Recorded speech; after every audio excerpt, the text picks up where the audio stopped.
Uyu munsi ngiye kubabwira inkuru itangaje kandi y'inkomezi. Ni inkuru y'umwana avukanye agakoko gatera sida muri Leta Zunze Ubumwe za Amerika mu myaka ya za 80. Abaganga bo bemeje ko yagombaga gupfa akiri muto cyane, ariko baribeshyaga. Uyu mwana yitwa Haydey Broadbent, yavutse tariki 14 z'ukwa gatandatu 1984, havukira Las Vegas muri Leta Zunze Ubumwe za Amerika. Mu gihe yavukaga, mama yari yaranduye agakoko gatera sida ndetse yarabaswe n'ibiyobyabwenge. Ibyo byaje kuviramo uyu mwana Haydey nawe kuvukana agakoko gatera sida. Gusa yaje kubona umuryango w'abagira neza umurera, ariko abaganga babwira uyu muryango ko uyu mwana afite igihe gito cyo kubaho ku isi, ko azapfa akiri muto cyane. Imyaka 5 yatangiye kuzajya ahura n'indwara z'uruhurirane, akananirwa kugenda no kuvuga, inshuro nyinshi bakamujyana kwa muganga. Abaganga ariko bakomeza kuvuga ati mujye mwitegura inkuru mbi y'uyu mwana umunsi umwe. Wibuke ko muri iyi myaka iyi ndwara itagiraga imiti igabanya ubukana y'urukwirwa rugahita upfa. Ariko mwibuke mu ijuru haba Imana idakora nk'abantu, ahubwo uyu mwana yaje kuba icyamamare, isi yose iramumenya. Ku buryo yarasigaye atumirwa kuri televiziyo y'igihugu agatanga ibiganiro, ndetse aza no guhura na Oprah Winfrey muri Oprah Winfrey Show kuri televiziyo. Ikiganiro cyari gikunzwe n'abantu benshi muri iyo myaka. Reka tujye 9 ubwo yari afite imyaka 11 agakorana ikiganiro na Oprah, abantu bakarira. Haydey ati mvuka navukanye agakoko gatera sida. Ati ku myaka 5 ati nibwo natangiye kugaragaza ibimenyetso byako. Ati inshuro nyinshi najyanwaga kwa muganga igitaraganya. Ati mfite imyaka 5 bambwiye kwitakira agakoko gatera, ahubwo yamaze kuba indwara. Ati ariko bumeze neza nta kibazo. Oprah ati niki kintu Haydey kigukomerera ku bana n'iyi ndwara?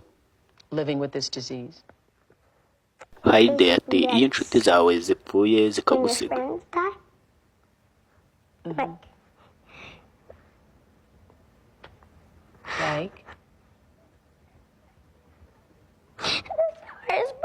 Haydey ati icyo nicyo gihe kigukomerera kubura inshuti wakundaga, ariko noneho byanyabyo biba bigoye cyane ku babyeyi kundusha. Babuze inshuti, staff, abo bakoranaga bakundaga cyane. Hari inshuti zanjye za hafi nabuze kubera sida. Nabuze inshuti nyinshi zishwe na sida.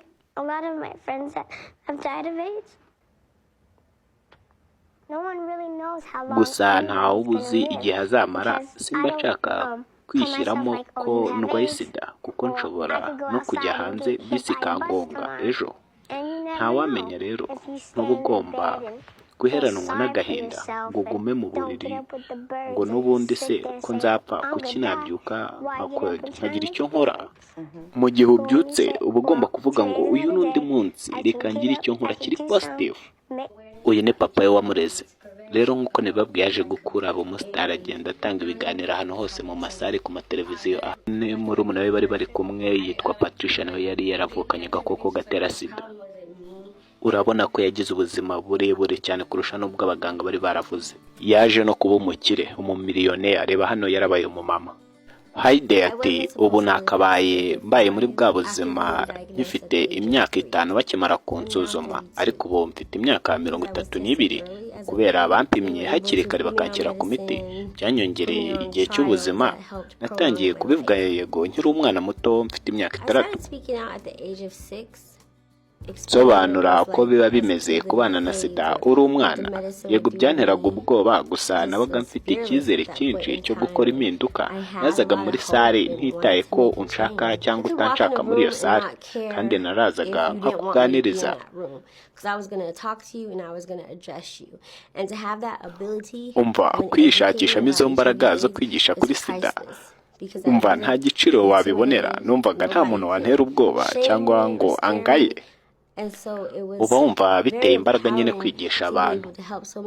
Ahita ajya kubereka uko afata imiti. Uyu mumama yaje kwitaba Imana ku itariki 20 z'ukwa kabiri 2024 ku myaka 40. Ataha azize urw'ikirago. Ijambo yakundaga kuvuga akiri muto kuva kera ni I'm the future and I have ADC. Ati ndahazaza nubwo mbana na sida. Wowe niki iyi nkuru yabikwigishije? Mwibuke kuza gukora follow mutazacikwa n'inkuru y'ubutaha.